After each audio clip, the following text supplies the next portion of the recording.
This is the real deal. I keep saying it's gone from significant to serious. The maximum sustained winds for this storm up to 65 miles per hour, gusting to 75. So that's gusting to hurricane force. 1 to 3 foot of storm rise, inundation, but the winds will increase. Hurricanes, a force not to be reckoned with. In the wake of the storm, what do you do and where do you go? Living in the beautiful coastal bend of Texas, Mother Nature's wrath could change your life in an instant. It's critical to make a plan and be prepared to survive whatever threat may come at us this hurricane season. Are you ready? From Chris 6 News, this is Plan, Prepare, Survive, a Chris 6 News Hurricane Special, sponsored by Flint Hills Resources and Window World. Welcome and thank you for joining us for this special report, Plan, Prepare, and Survive. I'm Chief Meteorologist Dale Nelson. And I'm meteorologist Bill Alexander. And I'm meteorologist Stephanie Lauber. Our team of weather experts will be here to help you navigate the ways to make a plan and prepare your family. And survive nature's most violent storms. The 2022 hurricane season brought 14 named storms, 8 of those hurricanes, and 2 major hurricanes, which are Category 3 or higher. The storm of the season was no doubt Category 4 Hurricane Ian, which made landfall on the west coast of Florida near Fort Myers. Our sister station in Fort Myers hunkered down and rode out the storm with their community. Here is their amazing story. I'm Trent Eric. I'm the morning meteorologist here at WFTX Fox 4 in Fort Myers. Been here for about 4 years and been covering hurricanes and tropical weather in South Florida for about 20.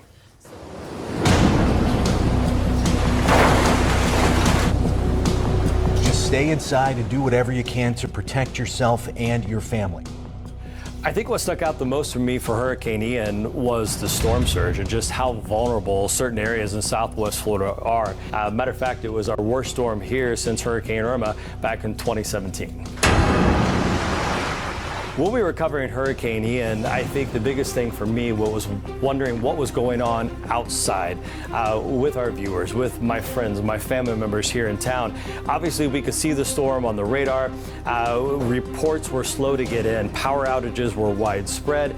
And just that wondering what it was like, how bad the damage was, if people were okay. Once the sun came up and we started getting some reports trickling in, then it really became apparent how much damage had been done to our community. Ian was much worse when it came to storm surge because of the angle it came in upon the coastline. A completely different storm with Irma. So I think a lot of folks were saying, oh, I was fine during Irma. I survived. I was fine. The house did okay. I didn't need to evacuate. But in this case with Ian, we needed to move away from our evacuation zones A and B. We had to get away from the coastline. Fortunately, people were trying to compare storms, and if there's one thing I've learned over the years is that it is a completely different storm. Every storm is different. Every storm has a different threat. We have got some of the strongest parts of Hurricane Ian beginning to move on shore. You got to prepare every season as if you're going to get hit. That's one message that I put out every year. It doesn't matter how many storms are forecast, whether it's 20, 15, or 5. It takes one storm to hit your house to make it a busy year. I think the biggest lesson learned here from Hurricane Ian was just how dangerous the water is, and for folks living along rivers and some floodplains, just how important it is to know your evacuation zone and have a plan to get out. So if it was my number one takeaway, it goes back to the old saying that you got to hide from the wind and run from the water. I hope everybody in Texas, like in Florida, takes hurricane season serious. You look at the last couple of years, it was Louisiana. They got hit back to back. Last year it was our turn. Hope we're quiet this year, but if it's your turn this year, especially in the southern half of the state, prepare, prepare, prepare. Yeah, you really don't realize how bad a storm can be till one like Ian comes along and hits a coastal area of the United States. That's right. And imagine what would have happened if they had not had adequate warnings to keep them out of harm's way. That's true. And one of the major problems that we saw with Ian had to do with the cone. Many folks didn't even understand that they were in danger. So let's talk about the forecast cone. 21 years after the very first forecast cone was used, our accuracy has greatly improved. But Do you know how to read the forecast cone? A+. I took this question to folks at a home improvement store in Corpus Christi, but first, an icebreaker. Okay, so are you ready for hurricane season? Yes. Storm shutters, we got hurricane windows. I mean, yeah, we're ready. Well, we've got our generator serviced, and we've got getting some extra tin good. Have you ever been through a hurricane? No, not yet. So far, so good. Now I ask the tough question. What does the cone tell us about the storm? Well, it tells you where the eye is, and it tells you the probable direction of it. That's correct. The forecast cone predicts the path of the storm's center, or the eye. A lot of people tend to think that if you're outside of the cone, you're in the clear, you're not going to see any impacts. Is that how you previously thought of it? No, you'll have I would think you'd have impacts also. That's right. Dangerous conditions can happen tens or hundreds of miles outside the cone. Always prepare for the worst, even though you don't want it to happen. It's perfect. A+. That was it. And that cone is important to pay attention to because it expands or contracts. It has a lot to do with the accuracy of the forecast. So keep up on the latest information on that forecast. That's exactly right. And small changes can make big differences to that forecast. And also the time scale associated with the forecast. You want to stay up to date on all of those changing details. And it's just as important to understand the difference between a watch and a warning. Here's a simple way to understand what you should do if an alert is issued for your area. A watch means the ingredients for a storm are present, but the details are uncertain. You should watch out because impacts could begin within the next 48 hours. Now is the time to put your preparedness plan into action. When a warning is issued, it means the storm is fully baked. Depending on the type of warning, those conditions are expected to impact our area within 36 hours. At this point, your preparations should be completed. The National Hurricane Center is responsible for tracking activity in the tropics, but our local National Weather Service office right here in Corpus Christi also plays a big role when a storm approaches in the Gulf of Mexico. National Weather Service Corpus Christi jumps into action, taking special weather observations and providing local knowledge of the coastal bend to hurricane specialists at the NHC. Once a cyclone then develops, then we start communications with the National Hurricane Center, and we determine if watches and warnings are needed, and this will depend on the different situations and the threats that we might have in our area. When a storm threatens the coastal bend, your Chris 6 weather team also works closely with the National Weather Service Corpus Christi to keep you ahead of the storm. Chasing the storm. Coming up, we introduce you to a man who's hunted dozens around the world, including Hurricane Harvey. What he has to say about the upcoming hurricane season next. Coastal flooding during a hurricane can be a major problem, intensified by the storm surge. But do you know what causes that storm surge? Coming up, we'll look at what causes the surges and what dangers it poses.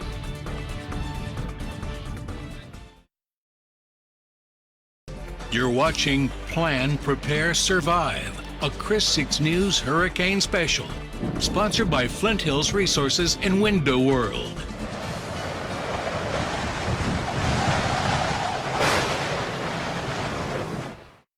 Harvey was very special. Harvey was the return of the American hurricane. The whole decade before Harvey, no major hurricanes hit the U.S. It was the longest time we'd ever gone, and Harvey broke the spell. And I wrote it out right in Rockport, and man, it was something to behold.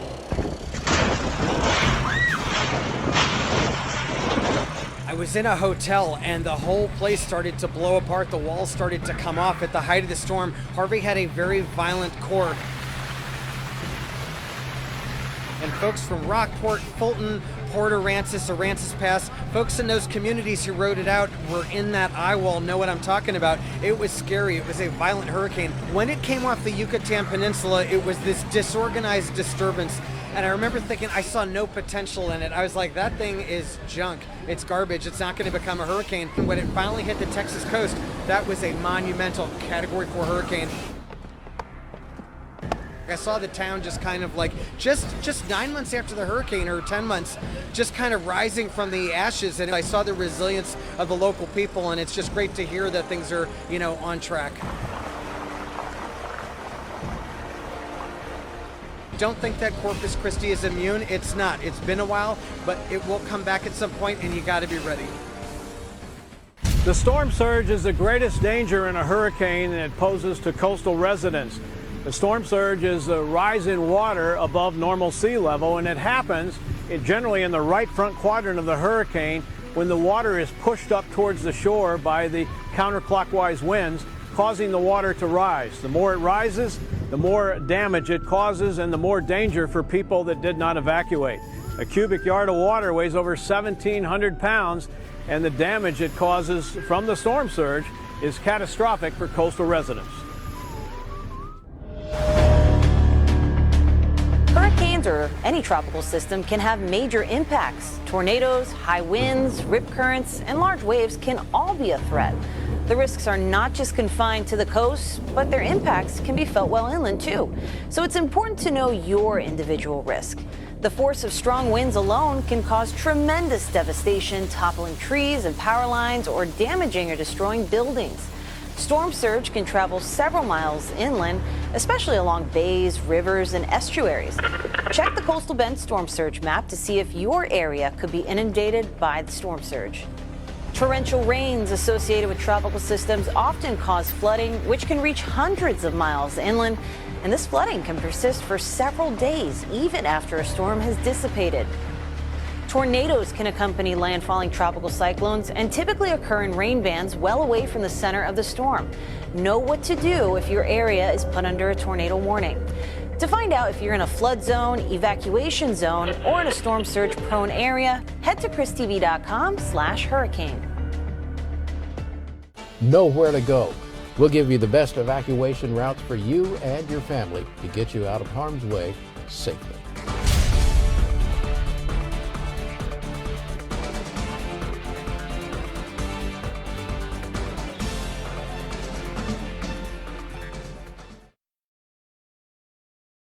You're watching Plan, Prepare, Survive, a Chris 6 News Hurricane Special, sponsored by Flint Hills Resources and Window World.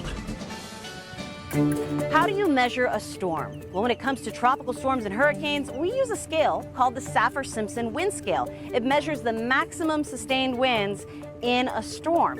But you may know category 1 through 5, 5 being the most destructive of storms, but do you know how they could impact your home for a coastal community right here in the Coastal Bend? Well, let's bring up an example community. We have this home along the coast, and right now, category 1 conditions. We've got the seas trending up a little bit. This home is losing a few shingles, and pond fronds begin flying, but for the most part, well-built homes can usually withstand the strength of category 1 winds. Let's up the ante now to category 2 storms. This is when wind speeds, maximum sustained winds are at 96 miles per hour. And at this point, we notice some more damage. We have moderate damage to homes, vegetation destroyed. And again, it's important to note the storm surge that can be associated for these homes because we live along the coast.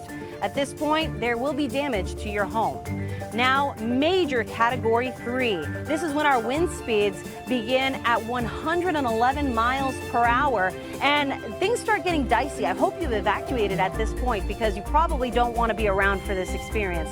This home will sustain extensive damage and lose shingles, damage to the roof and siding, vegetation destroyed.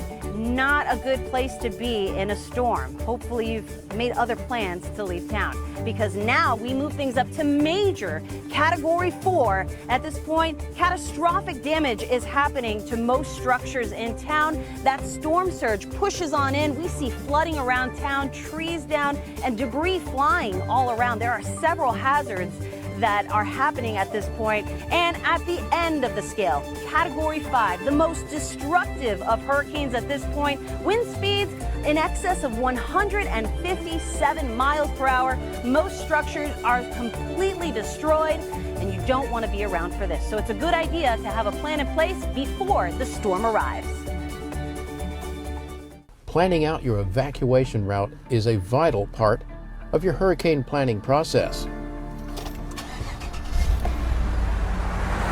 If you make the decision to leave when one of these storms threatens the coastal bend, these are the signs that you want to watch out for to help guide you out of harm's way.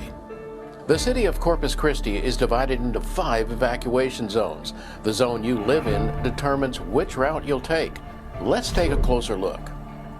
If you live along the immediate coastline, including Padre Island, do not take State Highway 35 as it parallels the coastline.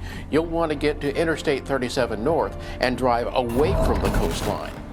Those who live in Flower Bluff, downtown Corpus Christi, North Beach, and parts of the south side along Oso Creek should take SPID over to Interstate 37 North and out of the danger zone. Non-coastal areas of Flower Bluff, parts of the east side of the city, and those who live north of Interstate 37 need to take I-37 north out of town. Those who live on the south side will take South Staples, which becomes FM 2444, to Highway 286 South, and from there you take FM 70 West to Bishop. You can also take Weber, which become FM 43, out to Driscoll. Those who live on the west and northwest side of Corpus Christi can take Agnes, which becomes Highway 44 to Robstown, or Crosstown to FM 43. All of these routes take you to inland areas. That's because you want to drive away from the coast. And if you make that important decision to evacuate, plan to leave early and prepare for a longer than expected drive time. Once you've evacuated, wait for the all clear from emergency management officials before attempting to return home. You can head to christv.com/hurricane for all the details you need to know about evacuation routes. Time to prepare that hurricane kit, but first, check out some of these ideas. Let's start with food. It's easy to reach for junk food, but remember to include food that will actually fill you up. Protein bars and meal replacement shakes are good items to have on hand. Canned goods are a no-brainer. Just remember your can opener. If it can't sit in a box for 6 months, it doesn't belong in your hurricane kit. Now, when stocking up on water, aim for 1 gallon per person per day. But you can make do at home. If you're like me, you have plenty of tumblers, shaker cups, and water coolers. Just fill those up with water and save money. And don't forget the essentials, a first aid kit, hygiene products, and specialty items for babies and the elderly. Plus, rechargeable battery packs for those electronic devices. The initial forecast for the hurricane season is here, but what's the science behind the predictions? We'll look at what factors they consider before making that forecast. Being prepared means making sure you're covered. Your insurance checkup is next. And be sure to join the Coastal Bend Weather Watchers group on Facebook. We've made this exclusive Facebook group just for you. Here you'll find weather insights for your neighbors and all of the Coastal Bend. You're watching Plan, Prepare, Survive, a Chris 6 News Hurricane Special, sponsored by Flint Hills Resources and Window World. Well, folks, it's time to talk about the El Nino factor here for the 23 Atlantic hurricane season. First off, what is El Nino? We're going to be talking about that. We're going to be talking about the status of the El Nino ongoing right now, as well as how it's going to be impacting the Atlantic basin this year. First off, what is El Nino? It's an area of warm sea surface temperatures in the eastern tropical Pacific. Now, this is a current image here, and you can see the warmer in the orange and red, and that's the area right there that is depicting a current El Nino. So why does it matter? Well, El Nino actually provides more energy in the lower layers and the mid layers of the atmosphere, which increases the subtropical jet stream from west to east. That results in above normal precipitation for us here, but it also increases the wind shear in the environment where the tropical storms develop. That increased vertical wind shear inhibits vertical development of convective systems. Now, what that means is there are less number of mature tropical systems in the Atlantic Basin for 2023 and lowers the number of tropical storms and hurricanes as well. So what does it mean for our specific output here? We'll be talking about your forecast coming up in just a bit. But remember, ladies and gentlemen, it only takes one, so be prepared. In April, Colorado State University presented their initial outlook for the Atlantic hurricane season, and the National Hurricane Center in May issued their initial outlook. And it's important to remember they're going to be updating these outlooks throughout the season as things change, and we'll bring you the very latest on those updates as they become available. So here are both initial outlooks for the 2023 Atlantic hurricane season by the numbers. The Colorado State University outlook predicts a slightly below average season, while the National Hurricane Center outlook calls for a near normal season. These predictions are based on a strengthening of El Nino over the next few months and warm Atlantic waters. Keep in mind that these predictions do not indicate if or when a storm will hit your location, nor how strong it will be when it eventually does. So it's very important to keep in mind that although we're seeing that projection for a below average season, there have been plenty of storms that were devastating for coastal communities during less active seasons. It only takes one storm to make a major difference. That's right. So you absolutely have to be prepared, have your insurance prepared, know exactly what it covers, and have that all ready in case the storm threatens. Yeah. That's right. And here are a few tips to make sure you have all your ducks in a row when a storm does threaten your area, so you can have your home and your belongings protected. When it comes to hurricane prep, there's one to-do that tends to be forgotten until after the storm: your insurance checkup. Here are some questions to ask your agent. But first, who is your agent? Have their contact info handy before and after the storm. You'll need to know exactly what's covered in your homeowner's or renter's insurance policy. What are the deductibles? Does your policy compensate the replacement costs or actual cash value? Will your policy provide for living expenses if you're displaced after a storm? Know your risk. Are you susceptible to flooding? Are you covered for flood damage? Remember, your policy must be in effect 30 days before a claim can be filed. And it's a good idea to inventory your home and property by taking pictures of your valuables. Store these records along with your policy in a safe place or electronically on Google Drive, Apple iCloud, or Dropbox. Be sure to stay with the Chris 6 weather team, and anytime a storm threatens this area or the sparkling city by the sea, from Rockport to Freer and from Falfurrias to Beeville and all of our coastal Bend communities. And remember, we're not just your weather experts, we're your neighbors. And we'll be here to guide you through anything Mother Nature throws our way this hurricane season.